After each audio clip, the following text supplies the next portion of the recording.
students, welcome to Navankur Dizzy Lessons. Today we are going to study about Introduction to Euclid's Geometry.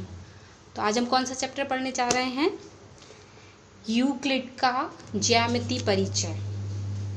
तो Euclid की theory जो है, firstly, reading this chapter, studying this chapter, we have to know about Euclid. Who was Euclid? तो Euclid कौन थे? Euclid थे एक Euclid Greek के रहने वाले थे और एक वह मैथमेटिशियन थे. उन्हें फादर ऑफ जियोमेट्री भी बोला जाता था. उन्होंने जितने भी इस फील्ड में काम किए, हमारे जियोमेट्री के लिए वह बहुत ही ज़्यादा इम्पोर्टेंट थे. उनकी मदद से, उनके एग्जिम्स और उनके पोस्टुलेट्स की मदद से हमने जियोमेट्री को बहुत आगे बढ़ाया. तो यूक्लिड कहाँ के रहने वाले थे? ग्रीक के एक मैथमेटिशियन थे. चलिए पहले हम कुछ पढ़ते हैं, कुछ डेफिनेशंस जिनके बिना हम इस चैप्टर को आगे कंटिन्यू नहीं कर सकते हैं. चलिए देख लेते हैं. तो डेफिनेशंस में सबसे पहले हम देखते हैं point. A point is that which has no part. एक बिंदु वह है जिसका कोई भाग नहीं होता. बिंदु तो आप जैसा कि नाम से स्पष्ट है कि जैसे कि आपने कोई पेंसिल की नोक किसी पेज पर रख दी तो वहाँ पे एक पॉइंट आ गया, एक बिंदु आ गया, उसको हम बिंदु कहते हैं. लेकिन डेफिनेशन के अकॉर्डिंग क्या है? ऐसा कोई जिसका कोई भाग नहीं होता. मतलब ना तो जिसकी कोई भुजा होती है, ना जिसकी लंबाई होती है, ना चौड़ाई होती है, ना शीर्ष होता है. तो बिंदु का कुछ नहीं होता. तो डेफिनेशन के अकॉर्डिंग क्या है? A point is that which has no part. एक बिंदु वह होता है जिसका कोई भाग नहीं होता. अब आप देख लीजिए, अगली डेफिनेशन है लाइन.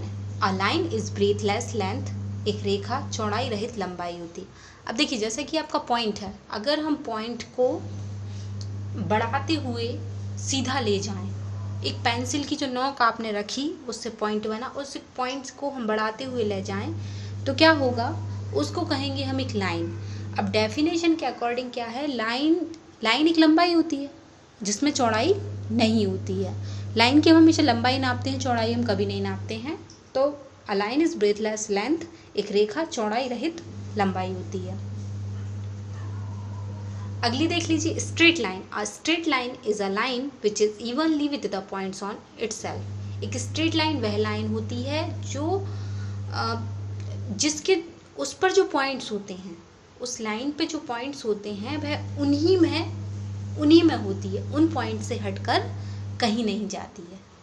आप समझ रहे हैं ना? स्ट्रेट लाइन आप समझते हैं जो कहीं से भी मुड़ी हुई ना हो. लेकिन डेफिनेशन के अकॉर्डिंग आपको डेफिनेशन ऐसे ही लिखनी पड़ेगी. A straight line is a line which the evenly with the points on itself. जो अपने पॉइंट्स के साथ ही रहती है. Is that clear? अगला देख लीजिए, surface. A surface is that which has length and breadth only.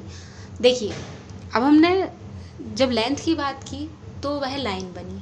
जब हमारे पास कोई भी पार्ट नहीं था तो वह पॉइंट बना, और जब पॉइंट को बढ़ाया तो वह लाइन बनी. लेकिन अगर हम उसी लाइन को चौड़ाई दे दें, ब्रेथ दे दें, तो वह बन जाएगा पृष्ठ.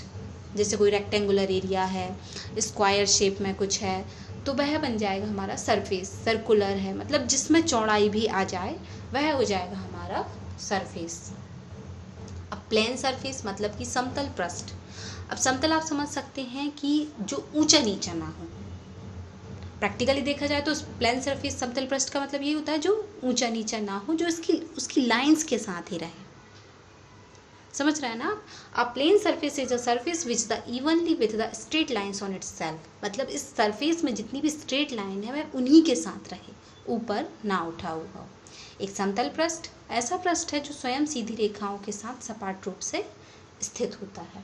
Next, theorem. अब थ्योरम क्या होती है? आपने थ्योरम तो बहुत पढ़ी है, पर उसकी डेफिनेशन आपने नहीं पढ़ी होगी. डेफिनेशन देख लीजिए. A mathematical statement. एक गणितीय कथन where truth has been logically established is known as theorem.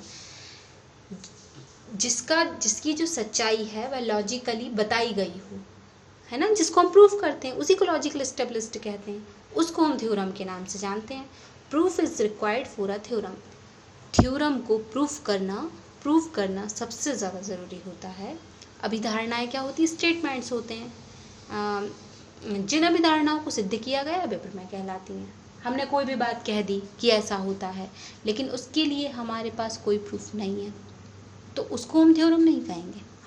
हम यहाँ पे मैथमेटिकल बात कर रहे हैं। अगर हमने मैथमेटिकल कोई स्टेटमेंट दिया और उसका हमारे पास कोई प्रूफ नहीं है, तो इसका मतलब ये है कि उसको हम थ्योरम नहीं कह सकते। हाँ, यदि हम उसको प्रूव कर सकते हैं तो वह थ्योरम है। हाँ, जिनको प्रूव नहीं कर सकते उनको कहते हैं एक्सिम्स।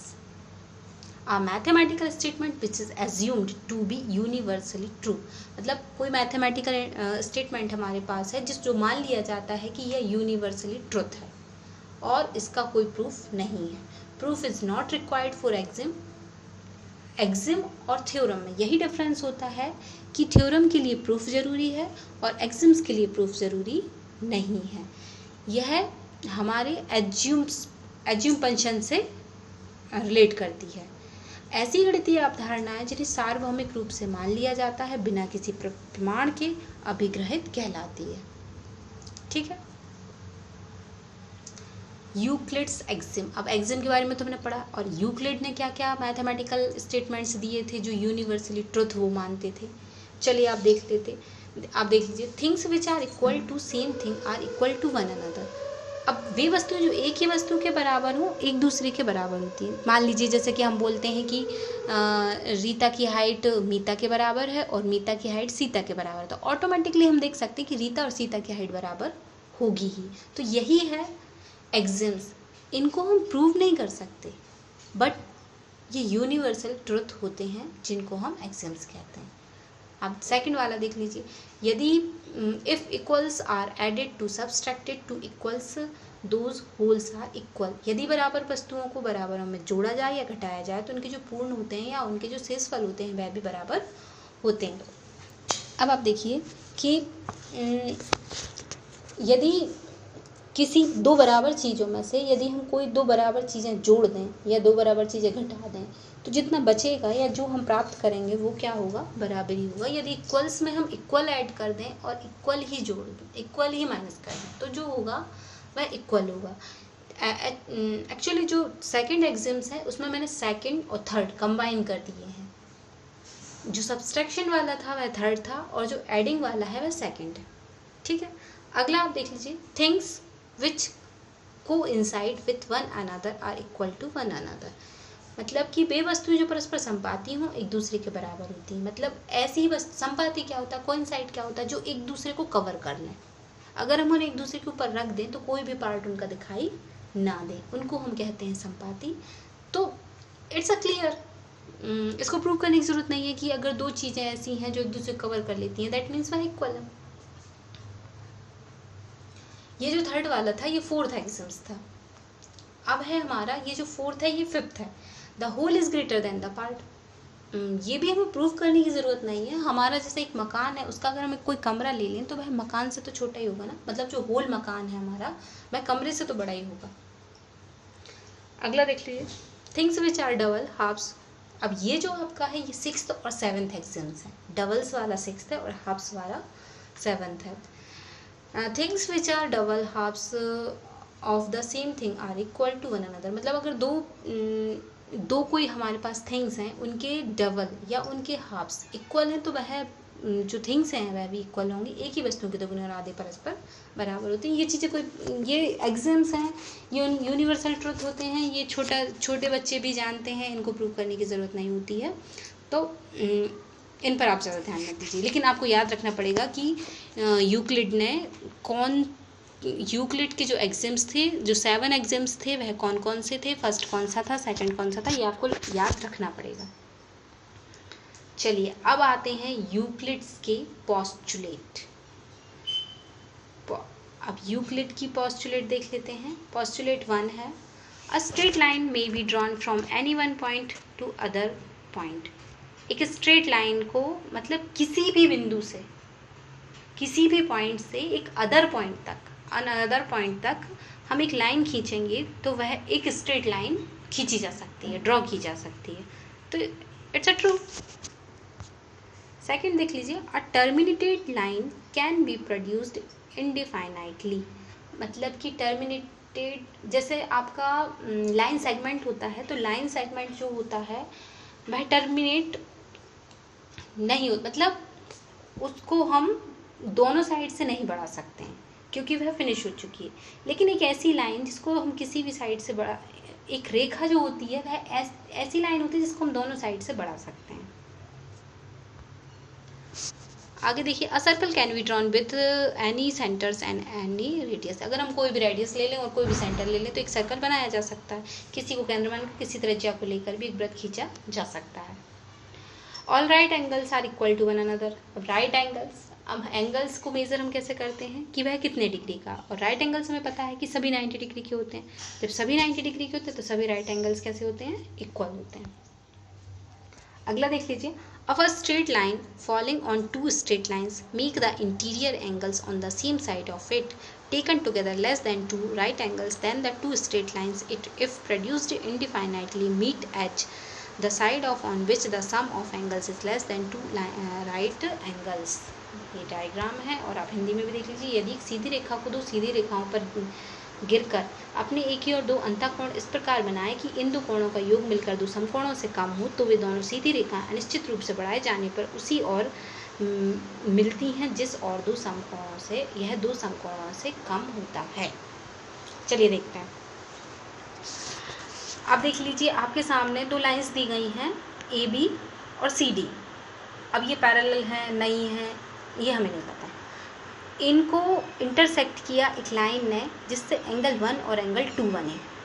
ठीक है, अगर एंगल 1 और एंगल 2 का सम 180 से कम हो, लिखा था ना दो समकोणों से टू राइट एंगल से कम हो, तो क्या होता है, ए पॉइंट से और सी पॉइंट से हम यदि इन लाइंस को बढ़ाएं तो यह एक किसी पॉइंट पर जाकर इंटरसेक्ट होती हैं और यह इसी साइड से इंटरसेक्ट होंगी।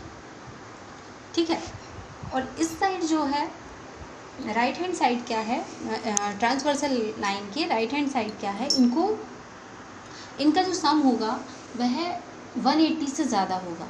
तो इस साइड इनको हम कितना भी बढ़ा दें यह एक दूसरे को इंटरसेक्ट नहीं करेंगी, लेकिन जिस साइड 180 डिग्री से कम होता है सम, उसी साइड यह एक दूसरे पर मिलती हैं, एक दूसरे को इंटरसेक्ट करती हैं। अब आती है हमारी एक्सरसाइज 5.1।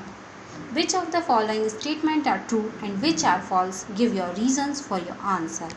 निम्नलिखित कथनों में से कौन कौन से कथन सत्य हैं और कौन कौन से कथन असत्य हैं, अपने उत्तरों के कारण दीजिए। अब हमें कुछ स्टेटमेंट दिए जा रहे हैं, हमको बताना है कि इनमें से कौन सा ट्रू है और कौन सा फॉल्स है और क्यों है ये भी हमें बताना पड़ेगा, और ये सब आपको बताना पड़ेगा यूक्लिड के एग्जाम से। Only one line can pass through a single point. अब आप देख लीजिए कि एक बिंदु से होकर एक ही रेखा खींची जा सकती है, ऐसा इसमें कहा जा रहा है, लेकिन इज इट पॉसिबल? नहीं, एक पॉइंट से तो बहुत सारी लाइंस खींची जा सकती हैं, इसलिए क्या लिखा है, फॉल्स।